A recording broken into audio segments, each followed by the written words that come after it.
Bonjour, alors cette capsule vidéo qui arrive après les deux capsules précédentes, grâce auxquelles vous avez pu d'une part tracer le graphe et ensuite modéliser les points expérimentaux par une fonction linéaire.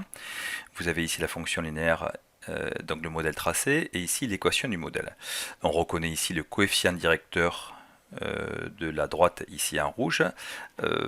C'est intéressant, mais ça reste incomplet dans la mesure où il nous manque un paramètre statistique qui est l'écart type de cette valeur ici, du coefficient directeur. Alors pour cela, il existe une fonction présente sur la plupart des tableurs, comme calque ou régressif, qui s'appelle la fonction droite-règle. Alors cette fonction est assez complexe, elle permet d'accéder à pas mal de paramètres statistiques.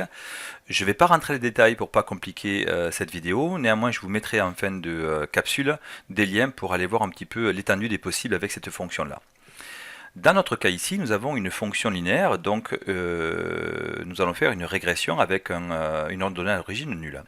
Donc nous avons besoin que d'un seul paramètre à côté du coefficient directeur, c'est l'écart type du coefficient directeur. Autrement dit, pour nous, ce sera l'incertitude type du coefficient directeur. Alors pour cela, je vais sélectionner deux cellules ici.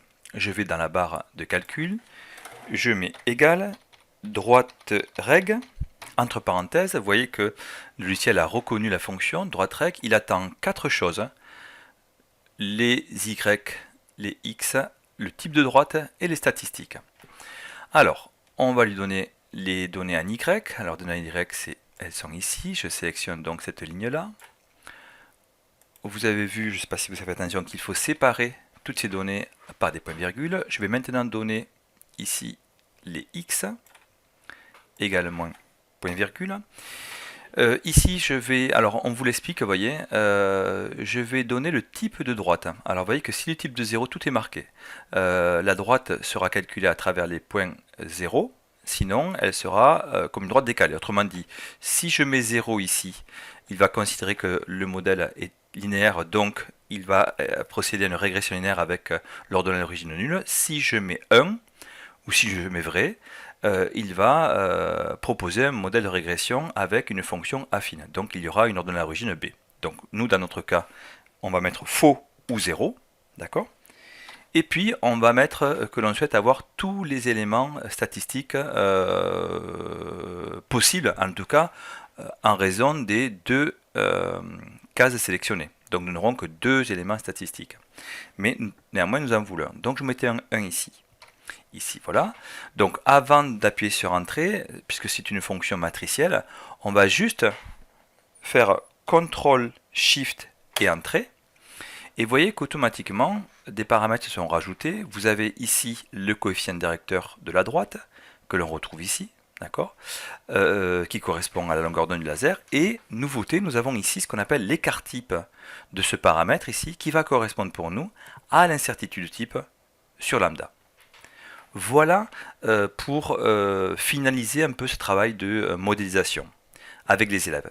Maintenant, je voulais juste vous présenter, juste pour aller un peu plus loin, d'autres fonctionnalités de la fonction droite-règle, c'est le cas de dire. Imaginons qu'on élargisse les possibles, donc je vais reproduire ce que je viens de faire, je vais élargir un petit peu la matrice pour avoir davantage de paramètres statistiques. Égal, droite règle, hop, droite règle, pardon. Je reprécise les ordonnées, ici, point virgule, les abscisses, point virgule. C'est toujours une fonction linéaire, donc je mets une origine à 0. Donc on peut mettre faux ou 0. Et ici, on peut mettre vrai ou 1 pour avoir les paramètres. Et là, je vais faire, comme tout à l'heure, CTRL MAJ majuscule entrée. Et vous voyez ici plusieurs paramètres qui s'affichent. Alors je ne vais pas détailler tous les paramètres, je vais simplement vous expliquer un petit peu ceux qui pourraient être pertinents. Alors on retrouve ici deux paramètres que nous avions tout à l'heure sélectionnés. Ici on voit que nous avons choisi l'ordonnée d'origine est égale à 0. Donc l'incertitude type, l'écart type, il n'est pas déterminé, puisqu'on ne l'a pas cherché, cette valeur-là. Si vous aviez mis une fonction affine, vous auriez ici l'ordonnée d'origine et son incertitude type. D'accord ? Ce qui est intéressant, par contre, c'est que cette fonction droite-règle vous donne l'écart type sur la grandeur en Y. C'est-à-dire que on n'a pas besoin de faire du type B pour avoir U de θ. Grâce à cette fonction, on a directement U de θ, l'écart type sur Y. D'accord? Donc U de θ, ici, c'est 1,3, on va arrondir à 2, 10-4 radians. Si vous confrontez cette valeur à la valeur trouvée dans le document, sur la partie type B ou régression, vous verrez que on retrouve un peu la même valeur, quasiment la même valeur au niveau de θ. Donc ça évite de faire d'appliquer la loi de propagation des incertitudes, on l'a directement ici. Autre information que je vais vous proposer, c'est le SS réside, ce qu'on appelle la somme carrée des résidus. Alors, cette information, autant le R carré que vous avez ici, le coefficient de détermination, il est un peu risqué. Je vous mets quelques littératures à regarder là-dessus pour vous montrer que ce n'est pas un paramètre vraiment fiable. Autant celui-ci, il est assez intéressant. Pourquoi? Parce qu'en fait, ce que fait le logiciel quand il calcule cette somme des carrés résidus, il va récupérer les écarts entre le modèle et les points expérimentaux, il va élever au carré ces écarts et il en fait la somme. Donc on comprend bien que plus cette valeur est faible, plus le modèle choisi est pertinent. Voilà. Alors ça reste peut-être une information pour vous, à minima avec les élèves, vous pouvez utiliser ces deux paramètres ici statistiques. Voilà, je vous remercie.